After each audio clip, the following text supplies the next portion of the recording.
रमज़ानुल मुबारक, रमज़ानुल मुबारक, रमज़ानुल मुबारक, रमज़ानुल मुबारक। है चार सू चरागा आया है माहे रमज़ान, है चार सू चरागा। अऊज़ु बिल्लाहि मिनश शैतानिर रजीम। बिस्मिल्लाहिर रहमानिर रहीम। ववुदिअल किताबु फतरल मुजरिमीन मुश्फिकीन मिम्मा फीहि वयक़ूलून या वैलतना मा लिहाज़ल किताबि ला युगादिरु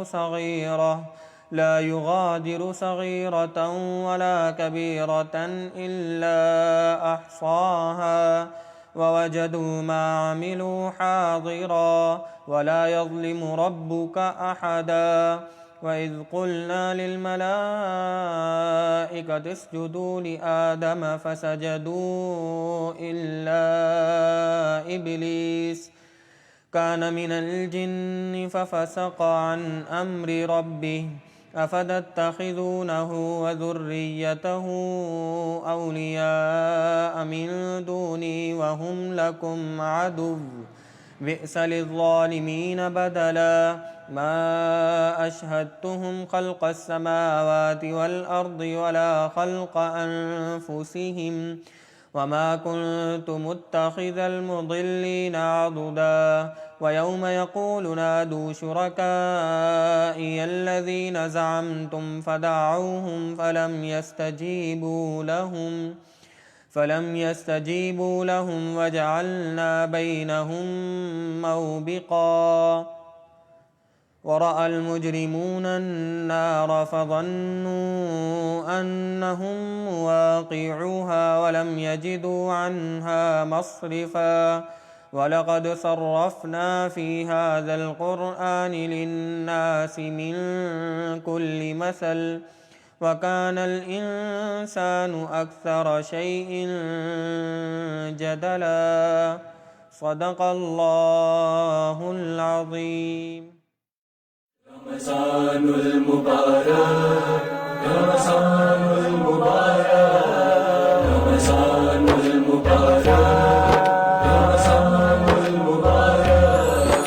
है चार सू चरागा आया है माहे रमज़ान, है चार सू चरागा। नाज़रीन, मैं हूं शहरियार शौकत और आप देख रहे हैं AYDF की खुसूसी रमजान ट्रांसमिशन रमजान रंग। AYDF के संग का सेगमेंट अंबिया के रंग हमारे संग। आज जिस नबी अलैहिस्सलाम का जिक्र हम करेंगे वो है हजरत इदरीस अलैहिस्सलाम। हजरत इदरीस अलैहिस्सलाम का जिक्र कुरान के पारे में 17 नंबर पारे सूरह अंबिया के अंदर हुआ है, जहां अल्लाह रब्बुल इज्जत फरमाते हैं, और याद कर किताब में इदरीस का जिक्र, बेशक वो सच्चे नबी थे और हमने इनको और याद कर किताब में इदरीस का जिक्र, बेशक वो सच्चे नबी थे और हमने इनको बुलंद रतबे तक पहुंचाया, यानी कमालात ज़ाहिरी और बातिनी से सरफराज किया। हजरत इदरीस अलैहिस्सलाम जब सने शऊर को पहुंचे तो अल्लाह ताला जल्ल शानहू ने उनको नबूवत से सरफराज फरमाया। उस वक्त लोग जो थे वो अल्लाह रब्बुल इज्जत के दीन से इंतहाई दूर हो चुके थे, लेकिन हजरत इदरीस अलैहिस्सलाम ने हिदायत तबलीग का सिलसिला शुरू किया। जब हजरत इदरीस अलैहिस्सलाम ने लोगों को अल्लाह रब्बुल इज्जत का पैगाम पहुंचाना शुरू किया तो हमेशा की तरह जो उस वक्त के मुशरिकीन थे उन्होंने हजरत इदरीस अलैहिस्सलाम की बात न सुनी, लेकिन कुछ खुशनसीब लोग ऐसे थे जो मुशर्रफ बा इस्लाम हुए और उन्होंने हजरत इदरीस अलैहिस्सलाम के पैगाम को सुना, और न सिर्फ सुना बल्कि उस पैगाम को माना भी। फिर जब हजरत इदरीस अलैहिस्सलाम ने वहां से जिस जगह पर उनका कयाम था, मैं यहां पर आपको यह भी बताता चलूं कि हजरत इदरीस अलैहिस्सलाम और उनके जो मानने वाले थे वो एक छोटी सी वहां पर वादी मौजूद थी जिसमें वो रहा करते थे, और उस वादी का नाम बाबुल था।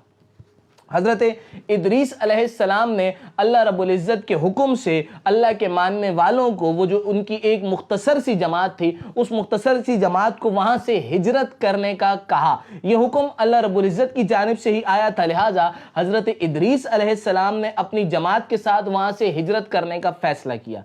जाहिरी तौर पर यह फैसला इंतहाई मुश्किल था, क्योंकि जिस वादी के अंदर वो रहते थे वो वादी इंतहाई जरखेज थी और बहुत ही एक, अगर हम इस तरह देखें कि इंसान के रहने के लिहाज से वो वादी कैसी थी, तो आज की जबान में हम ये कहेंगे कि वो उनकी रिहाइश के लिए एक परफेक्ट जगह थी। लिहाजा वो जो अल्लाह रब्बुल इज्जत के मानने वाले थे, जिन्होंने हजरत इदरीस अलैहिस्सलाम के पैगाम पर लब्बैक कहा था, वो कुछ परेशान थे कि हमें अपने इलाके को छोड़कर जाना पड़ेगा। जिस जगह पर जाएंगे वो आबादी कैसी होगी, वो जगह कैसी होगी, वो इससे बेखबर थे और इसी वजह से वो कुछ परेशान थे। लेकिन हजरत इदरीस अलैहिस्सलाम ने उन्हें यकीन दिलाया कि चूंकि ये हुक्म अल्लाह का है, लिहाजा अल्लाह ने हमारे लिए इसके बदले कोई बहुत ही अच्छा सा नेमुल बदल रखा होगा, जहां पर अल्लाह की नेमतें वसी होंगी और जहां पर हमें अल्लाह ताला की बेशुमार नेमतें मिलेंगी।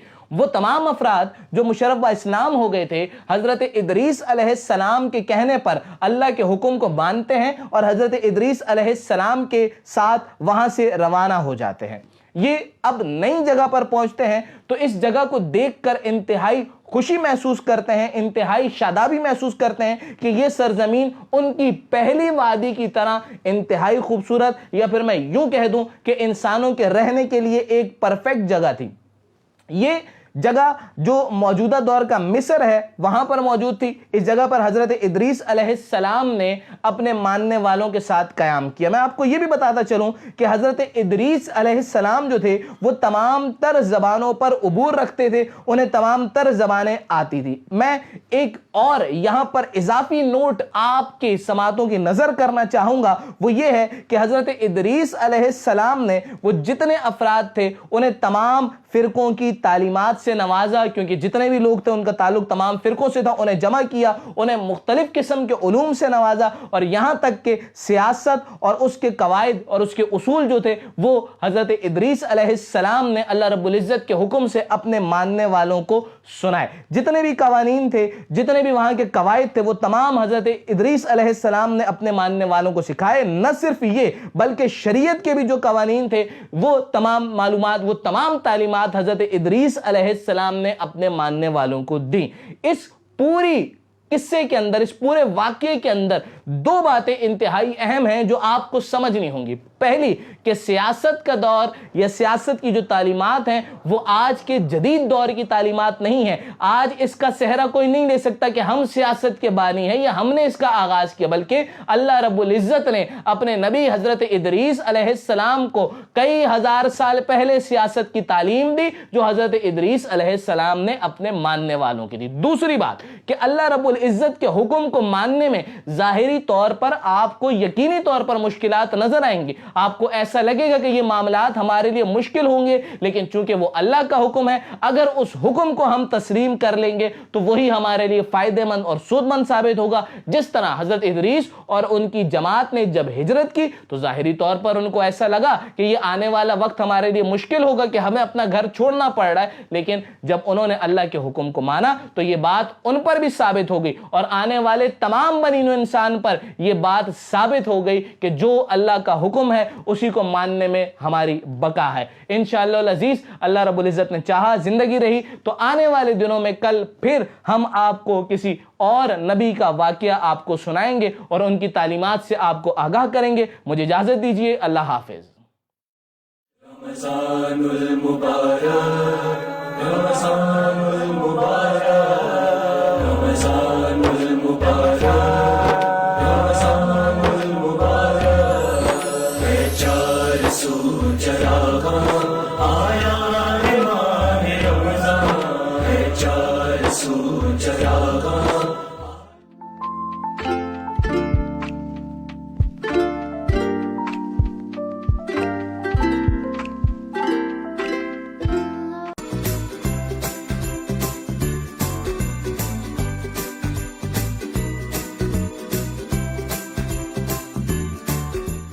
Assalamualaikum everyone, another day, another recipe in your way। आज हमारे किचन में हम आपको बनाना सिखा रहे हैं ग्लूटेन फ्री रोल पराठा, और ये रेसिपी बहुत ज़्यादा शदीद इसकी ज़रूरत थी बिकॉज हमारे यहाँ जितने भी सीलियक पेशेंट्स हैं या फिर ग्लूटेन एलर्जिक लोग हैं बड़े लोग तो फिर कुछ समझदार होते हैं, लेकिन बच्चों को बहरहाल जायकों की ज़रूरत होती है और बच्चों की फेवरेट रेसिपी है, बहुत ही क्विक रेसिपी है, हम आपको बनाना सिखा रहे हैं। सबसे पहले मैं इंग्रेडिएंट्स बता दूं। ये जो चिकन आप इस वक्त यहाँ पर देख रहे हैं, ये 1 प्याली चिकन है जिसको हमने 2 घंटे पहले मैरिनेट कर लिया था। और मैरिनेशन के अंदर क्या क्या चीज़ें यूज़ की थी वो यहाँ पर मैं आपको बता दूँ। हमने लिया था हाफ लेमन, 1 टीस्पून हमने ली है इसमें पिसी लाल मिर्च, 1 टीस्पून हमने लिया है इसमें हाफ टी स्पून हमारे पास है इसमें सॉल्ट, और एक चुटकी हमारे पास इसमें हमने ले ली थी काली मिर्च और पिसा हुआ गरम मसाला। और ये बिल्कुल ज़रा सा जो आप यहाँ पर देख रहे हैं ये हमारे पास है जर्दे का रंग। इसके अलावा हमने 1 टीस्पून इसमें डाला था अदरक लहसुन, और ये बिल्कुल ज़रा सा 1 टेबलस्पून हमारे पास ऑयल है जो हमने इसके अंदर ऐड किया हुआ है। और इन तमाम चीज़ों को मिक्स करके आप चिकन के ऊपर अच्छी तरह से रब कीजिए और रब करने अच्छा। और ये एक इंग्रेडिएंट और है हमारे पास, ये है विनेगर हमने 1 टीस्पून ही इसके अंदर ऐड किया था। और इन तमाम चीज़ों को आप मिक्स कीजिए और मिक्स करने के बाद जो है वो अच्छी तरह से चिकन के ऊपर कोट करके और चिकन को मैरिनेट कर दीजिए फॉर 2 आवर्स। इसके अलावा जो आज हम आपको पराठा बनाना सिखाएंगे वो वही ग्लूटेन फ्री आटा है जिसके बारे में हम आपको पिछले ग्लूटेन फ्री रोटी के जो चपाती का जो हमारी ट्यूटोरियल है, वीडियो ट्यूटोरियल है, उसके अंदर हम इससे इंट्रोड्यूस आपको करवा चुके हैं। ये ग्लूटेन फ्री चपाती मिक्स आज हम यूज़ करेंगे। इसको आज थोड़ा डिफरेंटली हम गूंदेंगे। इससे पहले जो हमने चपाती का आटा गूंदा था उसके कंपैरिजन में आज इसको थोड़ा सा हल्का, थोड़ा सा लाइट हमें इसको गूंदना है ताकि हमारी सॉफ्ट, इसको थोड़ा सा गूंदना है, इसके डो को थोड़ा सॉफ्ट बनाना है ताकि हमारा जो पराठा है वो सॉफ्ट बने और इजीली फोल्डेबल बने। The very first step guys, हम अपनी चिकन को ऑलरेडी मैरिनेट कर चुके थे और इस मैरिनेटेड चिकन को हम इस फ्राइंग पैन के अंदर डाल के और इसको इसी के अंदर गर्मी में इसको पका लेंगे। इसमें आप ये नोट कर लीजिए कि हमने ऑयल नहीं डाला है फ्राइंग पैन के अंदर बिल्कुल भी, और इस वजह से नहीं डाले क्योंकि रेसिपी के अंदर ऑलरेडी इसकी मैरिनेशन में ऑयल हम डाल चुके हैं ज़रा सा। इस चिकन को हम बिल्कुल इसी के अंदर जो ऑयल है और इसी का अपना जो पानी है उसके अंदर हम इसको पका लेंगे स्लो आंच के ऊपर, और इसको टर्न करते रहिएगा थोड़ी देर के बाद जब ये थोड़ा सा पक जाए। ओके गाइज, जब तक हमारी चिकन वहाँ पे बन रही है हम यहाँ पर ऑन दी अदर हैंड आपको इसका आटा गूंदना बता रहे हैं दोबारा से एक दफ़ा। हमने लेने हैं 3 सर्विंग स्पून्स, हमारे पास ये भर भर के आप देख लें हीप्स बना के मामा ने निकाला है। ये आटा हम 3 सर्विंग स्पून्स ले लेंगे और इसको हम इसमें ज़रा सा बिल्कुल नमक ऐड करेंगे, बिल्कुल उसी तरह से जैसे व्हीट फ्लोर के अंदर ऐड होता है। और ये नमक ऐड करने के बाद इसको हम गूंद लेंगे। इसको ये याद रखिएगा कि थोड़ा सा सॉफ्ट गूंदना है, जैसे मैंने अभी थोड़ी देर पहले आपको बताया था। इसको सॉफ्ट गूंदेंगे तो आपका पराठा सॉफ्ट बनेगा और खाने में बिल्कुल भी फ़र्क आपको महसूस नहीं होगा व्हीट फ्लोर के कंपैरिजन में। यहाँ पर आप देखें हमारा डो तैयार हो चुका है और ये डो पिछली वाला जो हमने डो बनाया था उसके कंपैरिजन में काफ़ी सॉफ्ट बना है। और ये देखिए इसके अंदर ये मामा ने भी इस वक्त हाथ गीला करके ये आपको मामा दिखा रही हैं, बिल्कुल सॉफ्ट और अच्छा से इसका डो हमने तैयार कर लिया है। और इससे आज हम आपको ग्लूटेन फ्री पराठे बनाना सिखाएंगे। ये आप एक दफ़ा और देख लीजिए इस डो को। यहाँ पर आप देखें हमारा जो फ्लेम है वो इसी तरह से हमने बिल्कुल मीडियम, बिल्कुल लो फ्लेम के ऊपर हमने जो है वो ये चिकन अपनी तैयार की थी। और ये अभी पक रही है, रेडी नहीं हुई, लेकिन आप यहाँ पर देखें कि हमारी चिकन ने कितना पानी छोड़ दिया। इसके अंदर हमने कोई पानी, कोई ऑयल अपना ऐड नहीं किया है। ये इस चिकन का अपना ही पानी है जिसके अंदर ये पक रही है और बहुत ज़बरदस्त गलना, ये देखिए ये गलना शुरू हो गई है। मामा ने भी आपको एक चिकन तोड़ के दिखाई थी, ये देखिए। ये जब थोड़ी सी और सॉफ्ट हो जाए, टेंडर हो जाएगी, तो इसका मतलब कि ये रेडी हो गई है। फिर उस वक्त हम इसको निकाल लेंगे। फिलहाल हम इसको ढक के इसी तरह से पकने देंगे। यहाँ पर आप देखिए हमारी चिकन जो है वो रेडी हो चुकी है क्योंकि आज इसके अंदर का जो पानी है वो खुश्क हो चुका है। आपको इस चिकन को इतनी ही देर तक पकाना है कि इसका पानी खुश्क हो जाए। ये देखिए ये पानी इसका खुश्क हो चुका है और ये बिल्कुल रेडी है इस वक्त। और अब हम इसको उतार लेंगे इसमें से। हाँ, हम इसको बिल्कुल यहाँ से उतार रहे हैं। चूल्हा बंद कर दिया है, ठंडा होने दे रहे हैं। ये ठंडी होती रहेगी और पराठे को जब तक हम आपको पराठे तैयार करके दिखाएंगे। ये चिकन रेडी हो चुकी है। पराठा तैयार करने के लिए हमने यहाँ पर 5 मिनट्स के लिए अपने आटे को गूंद के रख लिया था और अब ये 5 मिनट्स के बाद हम आपको दिखा रहे हैं। इसमें से हम पेड़ा तोड़ लेंगे और बराबर में जो आपको खुश्की रखी हुई नजर आ रही है, ये इस आटे की खुश्की नहीं है, ये हमने कॉर्न फ्लोर लिया है। इसके ऊपर हम कॉर्नफ्लोर यूज़ करेंगे ताकि हमारा आटा हमारे हाथों के ऊपर ना चिपके। और यहाँ पर ये आपको मामा दिखा रही हैं, इस आटे को हम जल्दी से इसको बेल लेंगे। और लास्ट टाइम भी जब मैंने अपनी वीडियो बनाई थी तो मैंने आपको ये बात कही थी कि ग्लूटेन फ्री जब हम रेसिपी तैयार करते हैं तो इस बात का खास ख्याल रखिए कि हम उसके अंदर ज़रा सा भी गंदम का आटा कहीं पे लगा हुआ ना हो। जिस सरफेस के ऊपर आप अपनी रोटी को बेल रहे हैं उस सरफेस के ऊपर भी गंदम का आटा ना हो या उसको खुश्की ना हो। आपका बेलन भी बिल्कुल उससे अलग होना चाहिए, उसके अंदर बिल्कुल भी ज़रात ना हो। ये पराठा तैयार हो गया। ये पराठा हमने यहाँ पे बेल लिया है और इसको हम फ्राई करने वाले हैं। यहाँ पर आप देखिए कि तवा जो है वो हमारा हमने गर्म कर लिया था और इसके ऊपर हमने ये जल्दी से डाल दिया है अपना पराठा। थोड़ा सा इसका कलर चेंज हो जाए, आपको लगे कि हाँ अब ये पकना शुरू हो गया है, तो इसके अंदर हम ऑयल डालेंगे। और आप चाहें तो इसको घी में फ्राई कर लें या चाहें तो इसको ऑयल में फ्राई कर लें, टोटली डिपेंड्स अपॉन यू। बिल्कुल व्हीट फ्लोर के आटे की तरह हम इसको पका रहे हैं। और यहाँ पर जल्दी नहीं पलटना इसको ना, थोड़ा सा हाँ। सिक जाए उसके बाद इसको पलटिएगा, फौरन हम नहीं पलटेंगे इसको। इधर देखिए गाइस, ये अभी हम इसको पलट रहे हैं और इस साइड से भी थोड़ा सा पक जाए तो उसके बाद फिर हम इसके अंदर घी या फिर ऑयल ऐड करेंगे।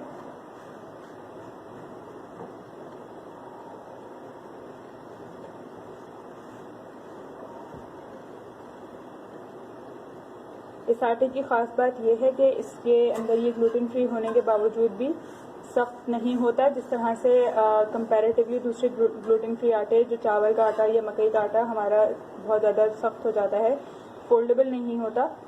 ये बहुत इजीली फोल्डेबल है, बिल्कुल व्हीट फ्लोर की तरह। और अब इसको हम फ्राई करने लगे। ये हमने घी या ऑयल जो भी आप करें ना, जो भी आप चाहें इसमें ऐड कर लें, घी या फिर ऑयल। और ये इस तरह से बिल्कुल उसी तरह फ्राई हो रहा है जिस तरह से हमारा व्हीट फ्लोर का आटा फ्राई होता है।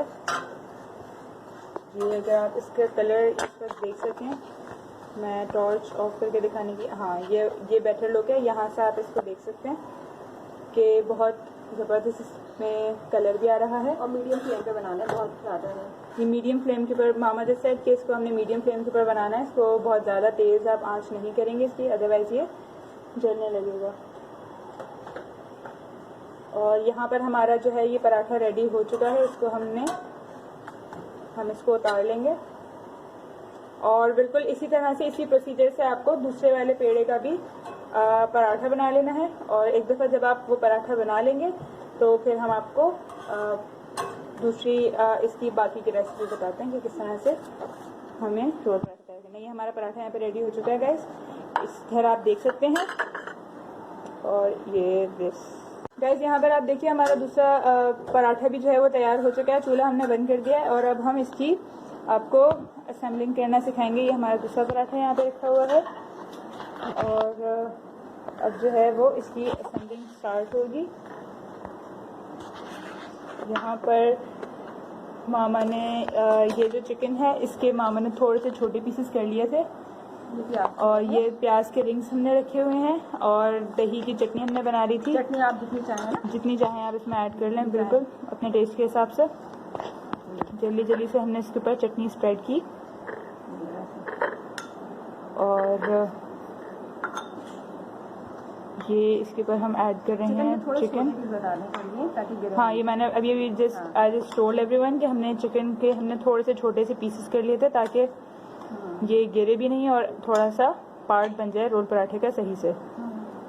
हमने इस पर चिकन ऐड की और इसके ऊपर हम रख रहे हैं प्याज के रिंग्स हमने काट लिए थे प्याज के और ये हमारा जो है वो रेडी हो चुका है। देखिए बताएं कितना आराम से, ये बिल्कुल सॉफ्ट हमारा आटा था। आप ये देखिए कि इस वक्त गर्म हो रहा है तो सिर्फ मामा को इस वजह से पकड़ने में इसमें प्रॉब्लम हो रही है, अदरवाइज ये बिल्कुल सॉफ्ट बना है और बिल्कुल परफेक्ट हमारा ये रोल पराठा तैयार हो चुका है। इसी तरह से हम दूसरा करेंगे। दूसरा वाला भी मामा असेंबल कर लेंगी और उसके बाद हम आपको एक फाइनल लुक दिखाएंगे इसका। गाइस यहाँ पर आप देखिए हमारी आज की रेसिपी तैयार हो चुकी है। हमने आपको ग्लूटेन फ्री रोल पराठा बनाना सिखाया है और ये रोल पराठे का फाइनल लुक है। मैं आपको बिल्कुल क्लोजअप इसका दिखा रही हूँ इस वक्त। और बहुत क्विक रेसिपी थी, बच्चों की फेवरेट, बड़ों की फेवरेट। आप जिस तरह से चाहे इसको बना सकते हैं। शवरमा आप चाहें तो इसी रैप से इस तरह से करके बना सकते हैं।